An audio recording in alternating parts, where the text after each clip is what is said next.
for the spray paint.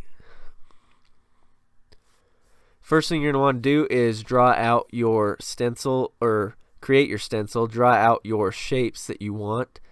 I started with a pencil and then I went over it with a Sharpie just to create a darker line for cutting out so I could see it better.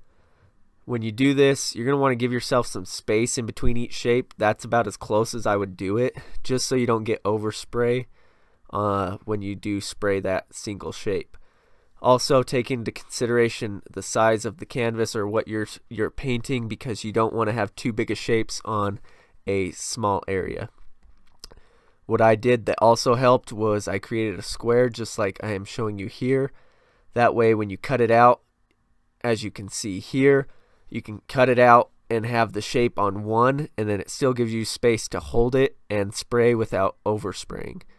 Here are all of the shapes I did. You're going to want to do a ton of them just so you have a good variety and you don't keep reusing the same one over and over. Now on to cutting. Make sure you have something underneath. I used some more builder board there, and just so I didn't cut into the carpet. You're going to want to cut out your square as I am doing here, and then you're going to be left with your shape. Then from there you can cut out your shape. Also, to take into consideration, the more little angles and turns you have in your shape, it is going to be harder to cut out and make smooth, but it will look better and give a nice camo look. So you can see in the back there's a couple I've already cut out. That's what it's going to look like. You'll just spray a nice smooth coat through that and it'll take to that shape. It does take a little while, but it is worth it to do a lot of different shapes. I did do some smaller ones and then some bigger ones, just because I'm gonna have my darker colors be the smaller lines and my lighter colors be my bigger splotches. Here are what some of my darker ones are gonna look like, for more of breaking up the camo pattern, creating some shadow effects.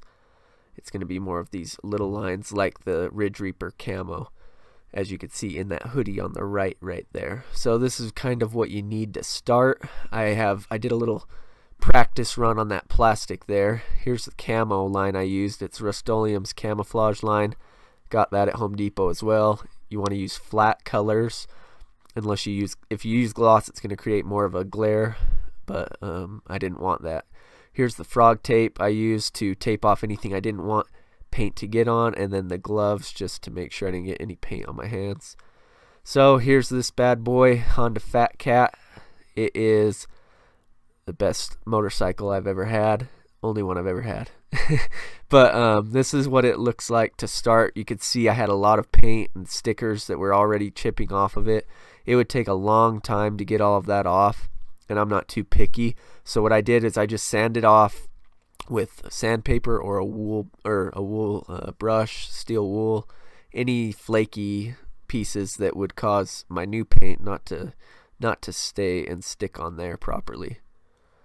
So I took off the side, and it was time to add your base layer. So the base layer you're going to want to put on the entire bike, every little piece of it. It could be any color of your choice. I chose kind of that desert sand tan color. I like that color. It just looks good. Matches a lot of the areas I go.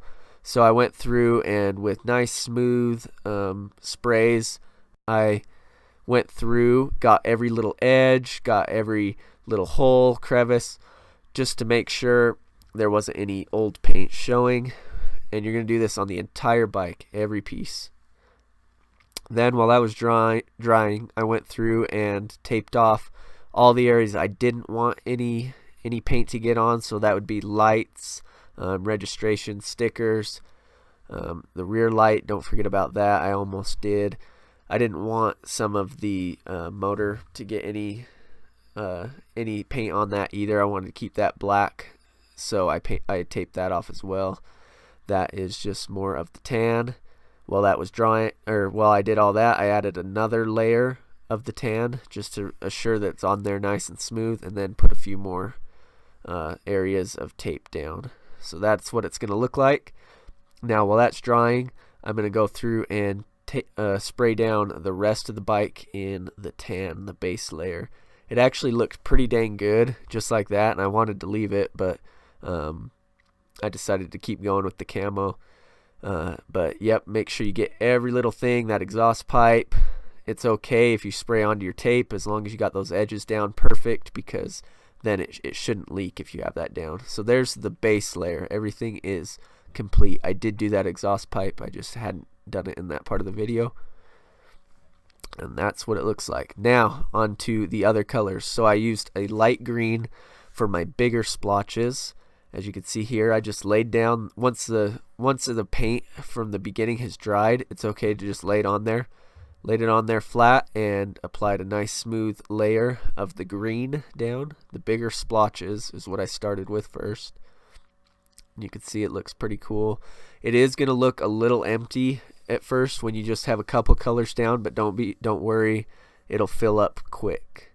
Also, as you can see here, I have some of the stencil hanging off, so it's not even spraying the full stencil on there, and that's just going to create a nice flow, and so it's not too mechanical looking and fake. It's going to flow. Some of it's going to go off of the edge, some of it's going to cross over other colors. Then I added the brown too for my bigger splotches. So green and brown were what I was going with for my bigger splotches. Let each one dry before you move to new colors or overlap on one, just to prevent smearing. Now while those were drying, I hopped over onto the main bike and I put my green down for my big splotches, and then I also did apply some brown, as you will see here soon. But make sure you put it on every little bit. You want to break it up, break that tan up, and put your colors down pretty much wherever you want. Again, it's really key to use a lot of different shapes too, because you don't want to see the same one repeating over. Now on to the darker colors and the skinnier, more jagged looking lines. And you can see here I used more of a forest green for that, and then I applied it to the sides, and then while that dried I went over and applied it to the bike. You can see now it's starting to come to life, really break it up more, give it that camo look. I really like that forest green. It dries pretty nice and looks pretty dang slick on there.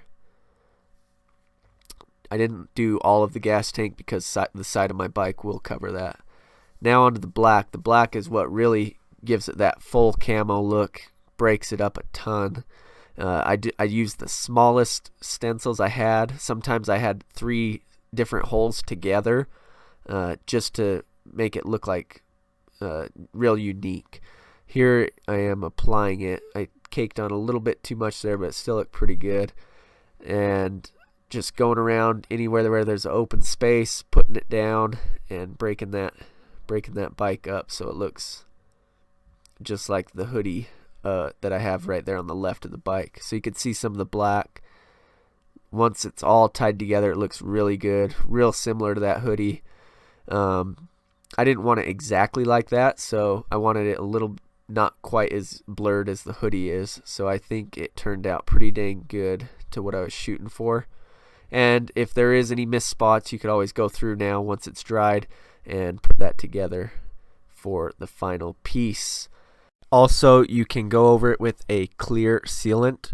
It's just a clear spray that you will spray on there, and it'll hold your colors in place and prevent it from chipping and coming apart. And there is the final product. Looks pretty dang good. Here are the steps that you can screenshot and go over. Do it if you want. Thanks for watching.